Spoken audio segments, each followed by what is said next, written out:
I've been trying to get my equipment to work for the last couple days so I can get on here and I can start giving y'all some of these reactions to all this mess that's going on in the world. I mean, and let me be the first one to say it is no shortage of content out today because you're talking about politics, you're talking about Kamala and Trump, that nonsense, assassinations. Then, and we can get uglier, you talking about P. Diddy, you talking about the list of all these fools that he raised, start telling on. So, yeah, it's plenty content out here right now, but I'm finally thinking that I found me a comparable platform that I can use that my equipment work. I actually just ordered a new interface, so but I guess I couldn't wait till it got here. So I'm gonna go ahead and give y'all a reaction to this latest MSNBC interview with Kamala, the word salad queen. And I mean, Kamala, she's just like a conniving chameleon. So let's check out. Let's see what she got to say. I mean, and let's see if she make any sense. If she can get anybody to support her vote, because right now niggas ain't feeling Kamala, dog. Let's check out. Oh, before I play the video, shout out to my man Devery Dawkins, one of the YouTubers I'll be checking out. You feel me? Yeah, I like his content. I like how he break it down for the layman, for the person, the average American who don't watch politics or don't stay tuned. I got a couple guys that I watch that I want to shout out for real. But yeah, shout out to Devery and check them out. And I haven't seen this one yet, by the way, so it's totally live reaction. To actually engage in planning in a holistic manner that includes prioritizing affordable housing for working people.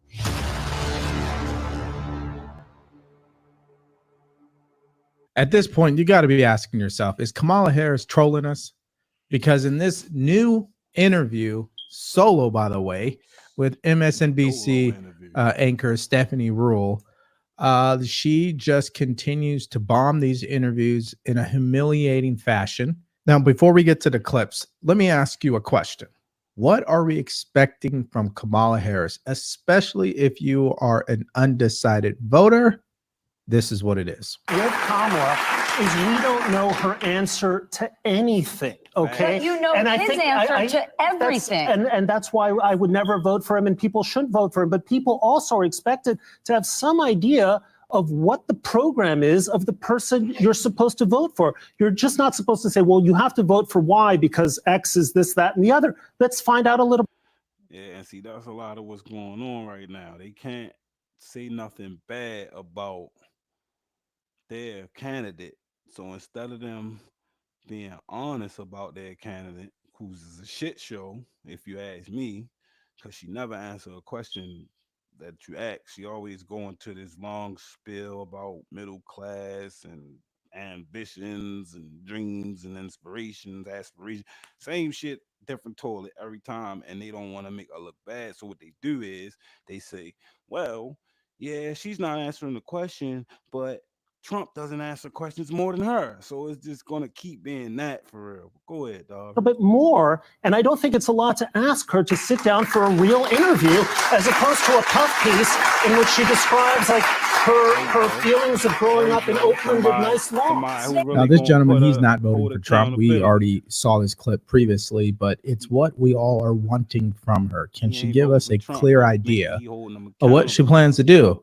Now, I don't know if Stephanie Rule knew when she was sitting there that she was going to interview Kamala Harris. Let's act like she didn't know. I kind of think she did.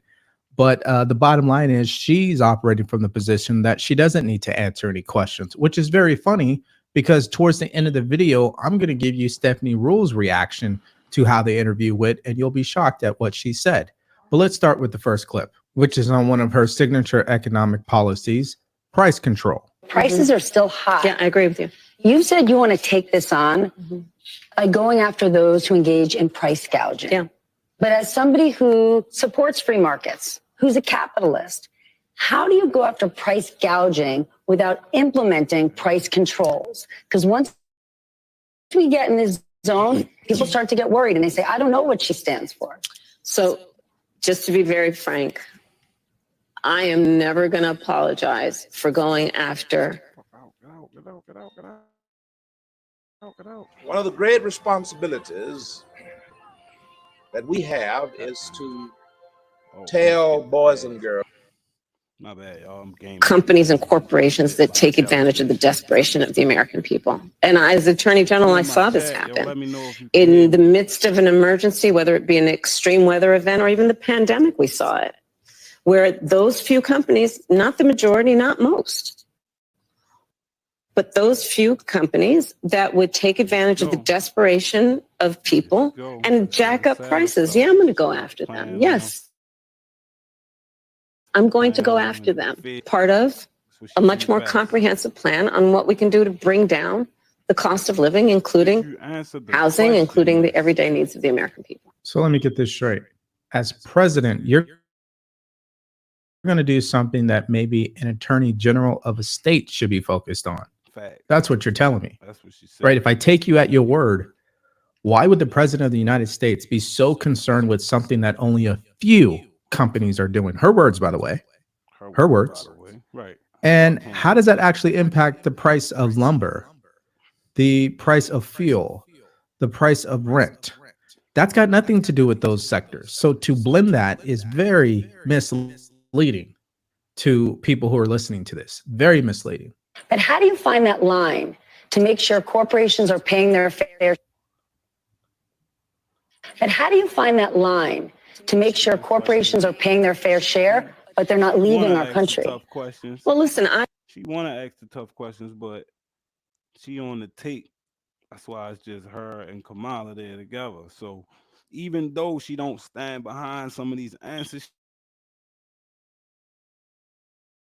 she gonna fix it to make you believe that she gonna fix it and frame it to make you believe that she don't have to answer questions and everything she say is a go just because she said it, all the while distracting you by moving towards Trump's a bad guy, Trump's the terrible big orange man, all that bullshit. You feel me? So yeah, it's just a little, I don't know what to call it. What they say, they call it identity politics. It's getting worse than that for real, for the simple fact that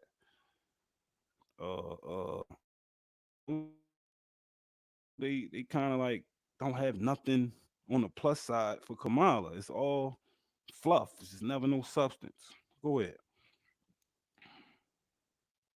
I work with a lot of CEOs. I have spent a lot of time with CEOs, and I'm going to tell you that the business leaders who are actually part of the engine of America's economy agree that people should pay their fair share. They also agree that when we look at a plan such as mine that is about investing in the middle class, investing in new industries, investing in bringing down costs, invest in entrepreneurs like small businesses, that the overall economy is stronger and everyone benefits. So my question to you, Kamala Harris, Madam Vice President, who decides what the fair share is? Who gets to decide what fair share means? Progressive hacks from your Democratic Party? The American people?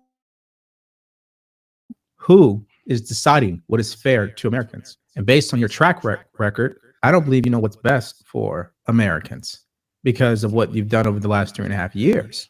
Talk about corporations getting greedy. You guys have been greedy. When you spend billions and billions of dollars to build only 8 electric vehicle charging stations that you were in charge of, where'd all that money go? Where's all the money going for all this illegal migrants coming into our country? Because it's being funneled somewhere. So I find it funny that she's using this, even though those same CEOs know they're not going to do anything about this because Congress has to approve this. They're not going to do anything. And that speaks to her empty policies that people know aren't ever going to happen, are not rooted in reality.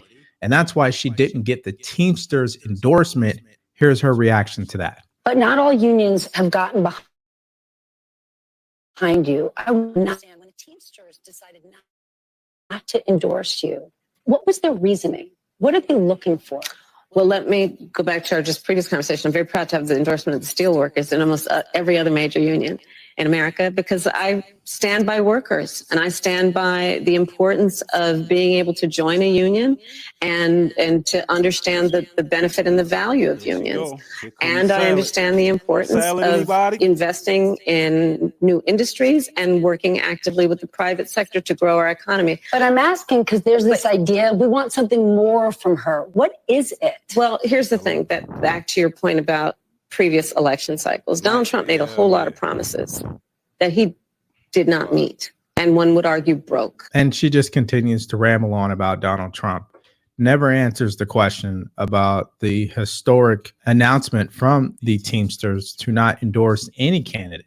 I mean, the Teamsters haven't done something like that in decades. They normally would endorse Democrats, of course, and they didn't. So what does that say about her as a candidate? Or what does that say about where the Democratic Party is today? Now, the other historic thing is the damage that she did on the border. And you just scratch your head when you hear what she has to say about immigration. Watch this. Communities around the country that have legal immigration, many have said we're at capacity. And many feel like the government has said to them, well, adapt, sit down, be quiet. This is how it is. What would a Harris administration do for those communities who've taken in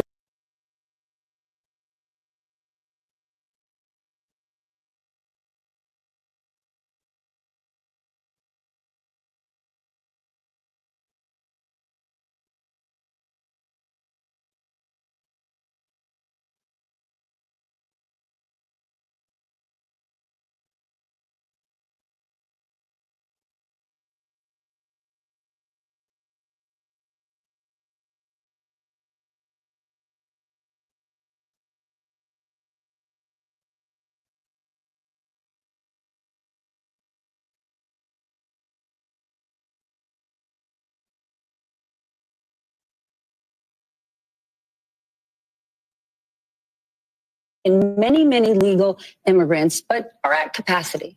Well, first of all, Satan plays an enormous role in religion. Find out if Satan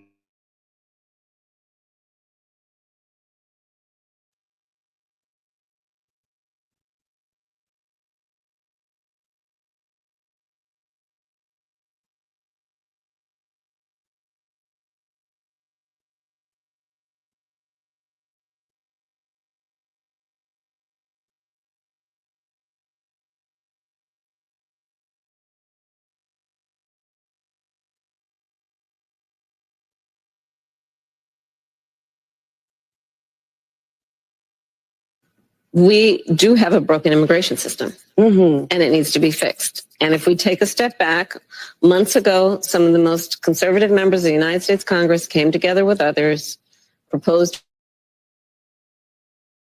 a border security bill that would have put 1,500 new border agents on the border to help those hardworking border agents who are there right now working around the clock.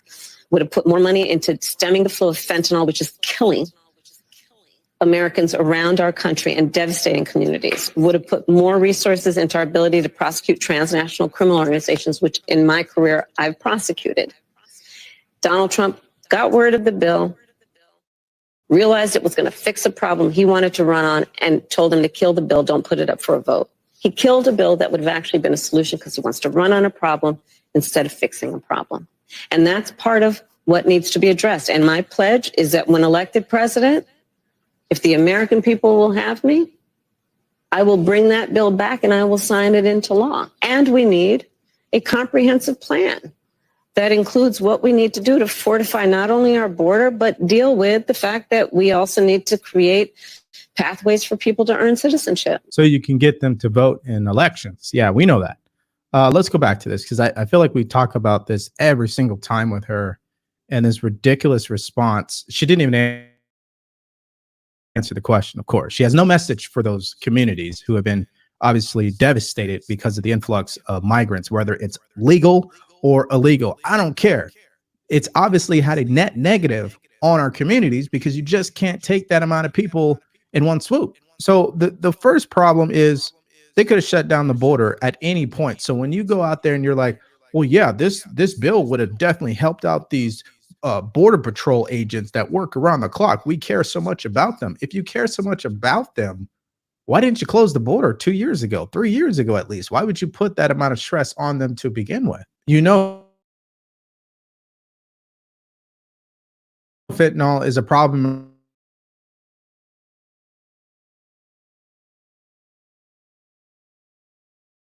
Democrats voted against that bill.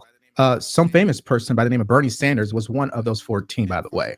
And finally, the biggest thing that I heard in all of this, which is a bunch of bull, is her acknowledgement that she knows this is broken. Why does she know that we have a broken immigration system? Because she's part of the problem. She broke it even more. So if Joe Biden was accurate in saying that he delegated a lot of foreign and domestic policy responsibilities to Kamala Harris, then we see what the results are, which speaks to why she's not the best at making decisions. Watch this. Probably the biggest gut decision I've made.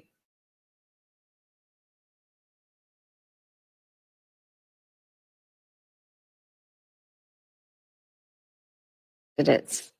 And ultimately, that came down to a gut decision. Yeah, that really sums up her decision-making skills. That her gut decision was to choose Tim Walz as her running mate. To her, she chose Tampon Stolen Valor Walz. You just can't make this stuff up. And it seems that when she tries to make up what she's going to say, it obviously never goes according to plan. Watch this. Madam Vice President, you just laid out your economic in your plans. For those who say these policies aren't for me, what do you say to them? Well, if you are hardworking, if you have the dreams and the ambitions and the aspirations of what I believe you do, you're in my plan. You know, I have to tell you, I really love and am so energized by what I know to be the spirit and character of the American people. We have ambition. We have aspirations. We have dreams. We can see what's possible. We have an incredible work ethic, but not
in active duty in a combat zone and as of today, there is not one member of the United States military who is in active duty in a combat zone in any war zone around the world. The first time this century. What? But let's understand. So where the are we right now? What the fuck are you talking about, Miss VP? Who told you this information? You need to fire that individual who gave you that false information so that you were able to say that on national television. How can you run our country if you don't know what's going on within our military and the rest of the world? Blows my mind. And most Americans are probably clapping like, oh my God, first time in history, this is great. You have no idea. No idea. Look it up, fact check it, see for yourself that we have soldiers over there right now risking their life so that you can live your life. Don't forget that.